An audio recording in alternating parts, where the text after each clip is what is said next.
Hello, this is Milton, and today we're going to talk about financial freedom. First, we're going to talk about work, and then second, we're going to talk about living below what you earn. And then at the very end, I'm going to give you the story of my parents and their successful story. So hopefully you can tune in and watch till the end. So, the first thing about work, it's actually biblical.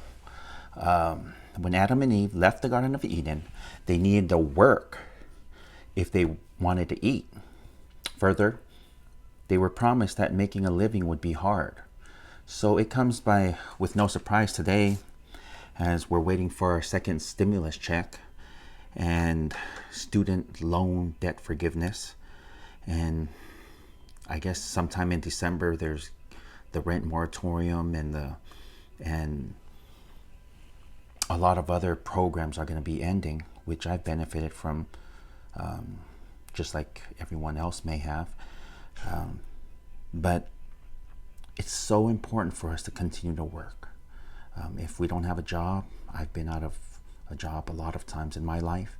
If we don't have a job, our job is to look for a job, look for opportunities. There's lots of training these days. The second thing is living below what we earn. So say we make $10. If we live on $11, then we have $1 in debt, right?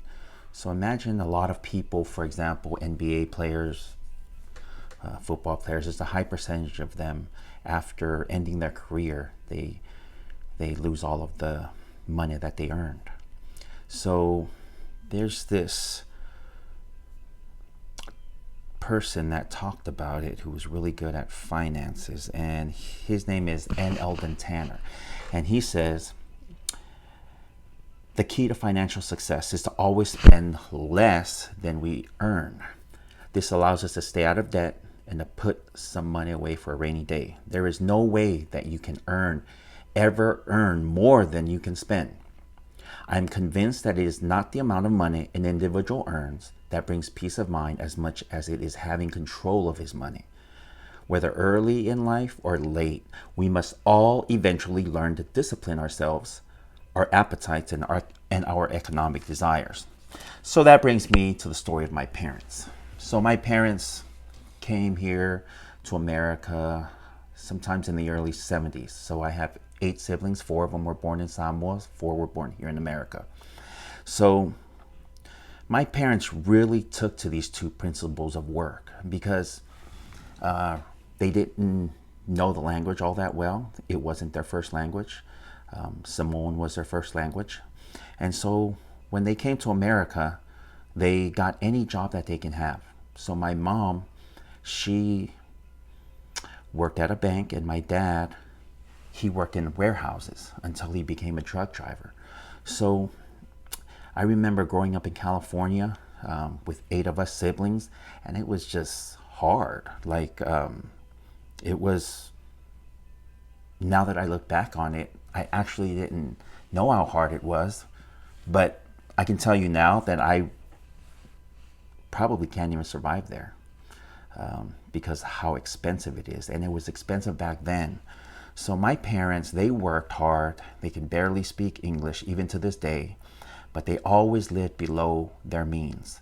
One of the things that they did was they bought property and they invested and took risks while they were raising 8 kids in California.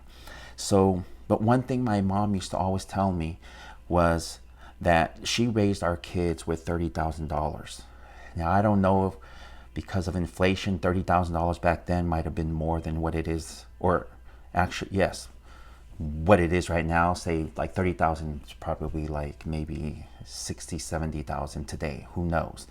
But my mom says that she raised us up because she lived within her means. And so the thing that I want, the takeaways from this video is, in order for us to have financial freedom in these tough times, because I don't know if the student debt is going to be forgiven. I know they're trying to pass it through Congress as part of this stimulus bill, or even if we're going to get the stimulus bill.